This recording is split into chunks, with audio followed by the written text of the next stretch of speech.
Hello everyone, welcome back to my channel. पिछले part में हमने देखा था कि थन के मेक वाले इंटरव्यू की वजह से थन परेशान हो जाता है। न्यूज़ वाले उसे परेशान कर देते हैं। चैंपियन उसे कॉल कर उसका हालचाल पूछते हैं। थन भी उससे अच्छे से बात कर रहा होता है, जिन्हें देख के वो जेलिस हो रही होती है। वो थन को बोलती है, तुम्हारी तो गर्लफ्रेंड है ना, तो तुम मेरे बदले उसे ही क्यों नहीं बुलाते अपने साथ रहने। तो थन बोलता है, वो मेरी गर्लफ्रेंड नहीं है, क्या तुम जेलस हो रही हो। तो केव एकदम से बोलने लगती है, मैं क्यों होंगी जेलस, मैं नहीं हूँ जेलस, और वो वहाँ से भाग जाती है। थन की स्ट्रेस के वजह से तबीयत खराब होती है तो केव उसका ख्याल रखती है। थन उसे उसके साथ रुकने को बोल उसका हाथ पकड़कर सो जाता है और वो एक सपना देखता है जिसमें लॉन्ग वरंग गुस्से से तलवार हाथ में लेकर बोल रहा होता है, मैं इसका सर काटकर इसके खून से मेरे पैर धोऊंगा। और उसका हाथ पकड़कर खून क्या और रोते हुए बोल रही होती है कि मेक भाग जाओ। और वो लॉन्ग वरंग से मेक की जिंदगी की भीख मांग रही होती है, लेकिन वरंग उसकी सुनता नहीं। इससे हमें ये पता चलता है कि लॉन्ग और मैक अलग अलग इंसान थे। अब इन तीनों का आपस में क्या कनेक्शन है ये हमें आगे पता चलेगा। थन सपने से उठता है तो वो डरा हुआ होता है। वो केव को उसके साथ ही रहने को बोलता है। दूसरे दिन रिपोर्टर से बचते हुए थन और केव साथ में ही ऑफिस जाते हैं।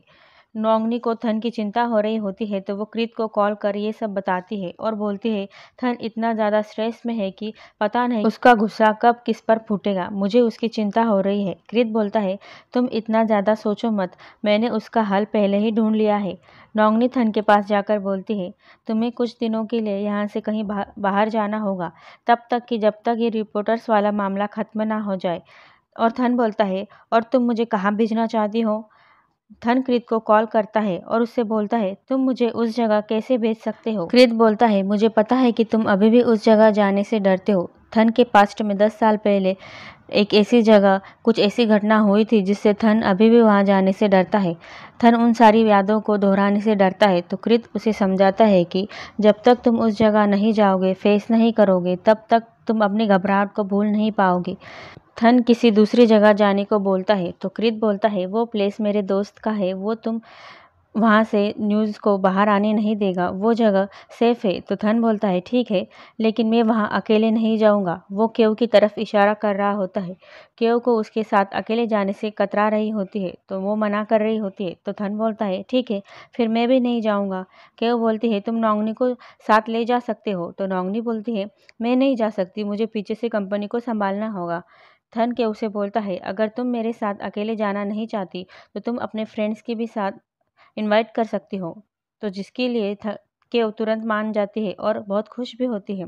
बेचारा थन, वो तो अकेला जाना चाहता था। केव की माँ केव को कॉल कर बोलती है कि उसे उस बुक को पढ़ कर देखना चाहिए क्योंकि उसमें मेक नाम के स्लेव के बारे में कुछ लिखा हुआ है। मुझे याद नहीं, लेकिन शायद से मेक और थन अलग अलग इंसान थे। वो उसे पढ़ने को बोलती है। केव परेशान होती है क्योंकि उसके पास तो वो बुक नहीं है। थन को उसका पास्ट याद आता है कि वो सी शोर की साइड में अकेला दर्द से तड़प रहा है। थन बुक लिए अकेला बैठा होता है तो कृत उसके पास आकर बोलता है, पढ़ो, उसे सिर्फ हाथ में लेकर बैठने से क्या होगा। थन बोलता है, मुझे डर लग रहा है इसे पढ़ने से, न जाने इसमें क्या लिखा होगा। तो कृत बोलता है, अगर तुम्हें डर ही लग रहा है तो जाओ, जाकर वापस कर दो इसे, जिसकी ये बुक है, इसमें जो लिखा है वो वही रहेगा। वो सब पास्ट था, अगर तुम अब सच्चाई का सामना नहीं कर पाओगे तो तुम आज के सच को कैसे फेस करोगे। नेक्स्ट डे थन सबको लेकर रिजॉर्ट आता है, जहाँ आकर सब बहुत ही ज़्यादा खुश होते हैं। केव और यूई बातें कर रहे होते हैं। यूई बोल रही होती है कि थन की आंखों में साफ दिखता है कि वो तुम्हें कितना पसंद करता है। अगर किसी को नहीं दिख रहा होगा तो वो अंधा होगा। केव बोलती है, मुझे कुछ नहीं पता। तो यूई बोलती है, तो फिर जो पू तुम्हें इतने सालों से पसंद करता है उसका क्या। तो केव बोलती है, मुझे पता है, लेकिन पू और मैं अच्छे दोस्त थे, मैंने कभी उसे उस नज़रिए से नहीं देखा।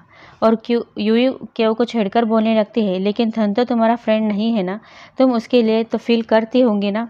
सब लोग पानी में खेलकर मस्ती कर रहे होते हैं, लेकिन थन वहाँ नहीं होता। तो केव उसे बुलाने आती है। थन बुक पढ़ने ही वाला होता है तो वहाँ केव आ जाती है, जिसे देख वो झट से बुक को तकिए के नीचे छुपा देता है ताकि केव देख ना ले। केव उसे साथ चलने को बोल रही होती है तो वो बाद में आ जाऊँगा बोल उसे वहाँ से भेजने की कोशिश कर रहा होता है, लेकिन केव तो वहीं बैठ जाती है और उसके हाथ में वो बुक लगने ही वाली होती है तो थन झट से पकड़कर उसे खींच लेता है और दोनों करीब आ जाते हैं। केव नर्वस हो जाती है, वो उसे बाहर मिलेंगे बोल वहाँ से भाग जाती है। सब लोग एंजॉय करते हैं लेकिन थन अपने पास्ट को याद कर सैड अकेला खड़ा होता है। केव भी उसे देख रही होती है। यहाँ ऑफिस मीटिंग में जाने के लिए नोंगनी कॉन को अपने साथ चलने को बोलती है ताकि उसका कॉन्फिडेंस बना रहे। नोंगनी मीटिंग को एकदम अच्छे से संभालती है। थन की ना होने की वजह ये बताती है कि वो काम से ओवरसीज गया है। नोंगनी को इतनी मैच्योर तरीके से कॉन्फिडेंट से बात करता देख कॉन उससे इम्प्रेस होता है। थन सबको अच्छा और महंगा खाना खिलवाता है जिससे सब खुश हो जाते हैं। कॉन से मिलने चैंपियन आती है। वो बाहर बैठी कॉन को किसी लड़की से बात करते देखती है। वो नोंगनी होती है। चैंपियन उसकी बैक साइड ही देख पाती है। उसे लगता है कि वो शायद से कॉन की गर्लफ्रेंड है। ये सोच वो परेशान होने लगती है। कॉन जब उससे बात करने आता है तब वो उससे पूछते हैं कि क्या वो उसकी गर्लफ्रेंड है तो वो उसे बताता है कि वो उसकी बॉस है। तो ये सुन चैंपियन रिलैक्स होती है। वो दोनों अच्छे से बात करते हैं। केव और थन दोनों बातें करते हुए सी शोर पर घूम रहे होते हैं। पू उन दोनों को साथ देखता है तो वो जेलस होकर उनके पास जाने लगता है। थन केव को अपनी फीलिंग बताने ही वाला होता है कि उन दोनों के बीच पू आ जाता है और वो केव को अपने साथ खींचकर लाता है। उसे बैठाकर गुस्से से बोलने लगता है, तुम उसके पास ना जाओ, वो भरोसे के लायक नहीं है। अगर मैं वहाँ टाइम पर नहीं पहुँचता तो थन तुम्हें किस कर लेता। वो तुम्हारी आंखों में ऐसे खोया हुआ था, मुझे डर लग रहा था कि तुम कहीं प्रेग्नेंट ना हो जाओ। केव बोलती है, ये क्या बकवास कर रहे हो तुम।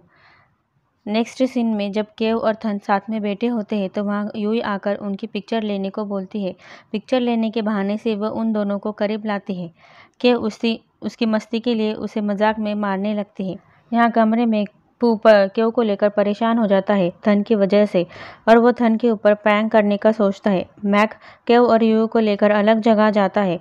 कृत थन को कॉल कर बोलता है कि उसे मौके का फ़ायदा उठाकर अपने दिल की फीलिंग्स केव को बता देनी चाहिए। थन के पास पू आता है और बहाने से थन को साथ चलने को बोल सी शोर के पास ले आते हैं और उसे पकड़कर पानी में डालने लगते हैं। थन उन पर चिल्लाता है और उसे नीचे छोड़ने को बोलता है लेकिन वो उसकी सुनती नहीं। अचानक से मौसम खराब होने लगता है, बिजली चमकने लगती है। थन की तबीयत खराब होने लगती है, उसके सर में तेज दर्द होने लगता है। वो डर कर उसे संभालने की कोशिश करता है लेकिन थन नहीं मानता। उन्हें केव भी देखती है और वो डर कर जल्दी से थन के पास आकर उसे संभालने की कोशिश करने लगती है लेकिन थन समुद्र के अंदर जाने लगता है। केव उसे रोकने की कोशिश करती है। थन की नोज ब्लीडिंग होने लगती है और वो बेहोश हो जाता है। नोंगनी बार में कॉन के पास आकर उसे साथ में थन और केव के पास ट्रिप पर चलने को बोलती है। वो मना करता है लेकिन वो उसे साथ चलने के लिए मना ही लेती है। रास्ते में उसे केव का फ़ोन आता है जो उसे थन की कंडीशन के बारे में बताती है तो नोंगनी डर जाती है। केव को थन का अच्छे से ध्यान रखने को बोलती है और कृत को भी कॉल कर थन के बारे में बताती है। वो दोनों थन के पास पहुंच जाते हैं कि उसे सारी बात बताती है और उससे उसके दोस्तों के बिहेवियर के लिए माफ़ी मांगती है। नोंगनी केव को बताती है ऐसा थन के साथ पहले भी हो चुका है। नोंगनी बताती है कि 10 साल पहले वो थन के ग्रेजुएट होने की खुशी में बीच पर सेलिब्रेट करने आए थे। हमें दिखाते हैं उस समय भी ऐसे ही मौसम खराब हो गया था। थन के सर में तेज़ दर्द हो रहा था। नोंगनी और कृत भी उसे संभालने की कोशिश कर रहे होते हैं लेकिन वो संभल नहीं रहा होता। थन ओशन की तरफ भागने लगता है और उसके ऊपर बिजली गिर जाती है और थन की 3 मिनट के अंदर ही सांसें रुक जाती है और वो मर जाता है। नोंगनी बहुत रोती है। मरने के बाद भी कुछ देर बाद थन अचानक से उठ जाता है और वो बोलने लगता है, मैं मरा नहीं, वो मुझे मरने नहीं देगा। थन के पास तब से ही वो स्पेशल एबिलिटी आ जाती है चीज़ों को उड़ाने वाली। केव को उसकी बातों पर यकीन नहीं हो रहा होता है। नोंगनी बताती है थन ने बताया था कि एक पुराने ज़माने के कपड़े पहने हुआ बड़ा सा ऊंचा सा आदमी थन को वापस लेकर आया और उसने थन से कहा कि वो थन को कुछ नहीं होने देगा, वो उसे मरने नहीं देगा। थन के पास कृत आता है और उसका ट्रीटमेंट करता है और उसके साथ ही रुकता है। अगले दिन थन के ठीक होने पर केव उससे उसकी दोस्तों की तरफ से माफ़ी मांगती है। चैंपियन कॉफ़ी शॉप में कॉन से मिलने आती है लेकिन जब वो उसे पता चलता है कि कॉन उसके बॉस के साथ बाहर गया है तो वो अपसेट हो जाती है। केव थन से उसी बुक के बारे में पूछती है तो थन बोलता है मुझे नहीं पता, और वो बात को टालने के लिए वहाँ से चला जाता है। कृत वहाँ से जा रहा होता है और वो थन को बुक लिए परेशान देखता है तो वो उसे बोलता है कि तुम अगर इस जनरल को पढ़ना नहीं चाहते तो उसे केव को वापस दे दो, और वहाँ से चला जाता है। यहाँ सब लोग मिलकर गेम्स खेलते हैं। हारने पर एक दूसरे के फेस पर अजीब गरीब सी पेंटिंग बनाते हैं। यूई सामने थन को देखती है तो वो ज़बरदस्ती केव को थन से बात करने उसके पास ले जाती है। थन उसकी शक्ल देख हंसता है और साफ भी करता है। थन केव से पूछता है कि वो उसके ड्रीम्स में क्यों आती है, क्या वो भी उसके लिए कुछ कनेक्टेड फील करती है। तो केव बोलती है कि वो मैक के लिए कनेक्टेड फील करती है। थन जेलस होकर बोलता है मैं क्यों नहीं। तो केव बोलती है मैक और थन तुम ही तो हो ना। तो थन बात को बदलने की कोशिश करता है। तो केव बोलने लगती है तुम्हारी गर्लफ्रेंड का क्या हुआ, यानी चैंपियन का। तो थन बोलता है मैंने पहले ही कहा ना कि वो मेरी गर्लफ्रेंड नहीं है, हम बस अच्छे फ्रेंड्स हैं। थन केव से बोलता है क्या तुम मेरे लिए कुछ भी फील नहीं करती, और वो उसके क्लोज आने लगता है। तो केव नर्वस होकर बोलती है नहीं मैं कुछ फील नहीं करती। तो थन उसके पास आकर बार बार पूछने लगता है कि क्या उसे उसके लिए कुछ फील नहीं करती। तो केव बार बार मना करने लगती है। तो थन उसे पकड़कर किस कर लेता है। केव गुस्सा हो जाती है और वहाँ से भागने लगती है। थन उसे रोकता है तो केव चिल्लाकर बोलने लगती है तुम मेरे साथ ऐसा कैसे कर सकते हो, मैं तुम्हारी गर्लफ्रेंड नहीं हूँ। तो थन बोलता है ठीक है अब बन जाओ मेरी गर्लफ्रेंड।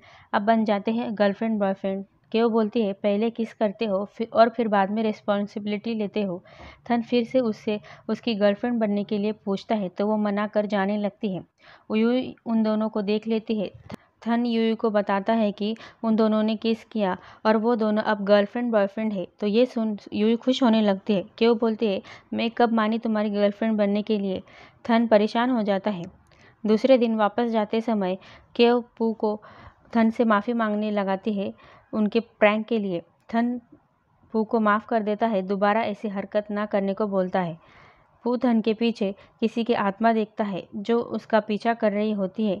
वो नौंगनी को भी बताता है ये बात, तो नौंगनी डर जाती है और थन के लिए परेशान होने लगती है। कॉर्न सनसेट की पिक्चर निकाल कर चैंपियन को भेजता है और चैंपियन भी उसे सनसेट की पिक्चर निकाल कर रिप्लाई करती है। दोनों मैसेज कर बहुत खुश होते हैं। मीटिंग में मेंबर्स बोल रहे होते हैं कि चैंपियन और चैंपियन के फादर ने उनके शेयर्स निकाल दिए हैं जिसकी वजह से उनकी कंपनी को नुकसान हो सकता है। लेकिन थन बोलता है कि उनकी कंपनी ने अब तक बहुत कुछ प्रॉफिट किया है जिसकी वजह से वो कुछ ज़्यादा असर नहीं पड़ेगा कंपनी पे, हमें मिलकर काम करना होगा, क्या आप लोग साथ देंगे। तो सब लोग उसकी बात मान जाते हैं।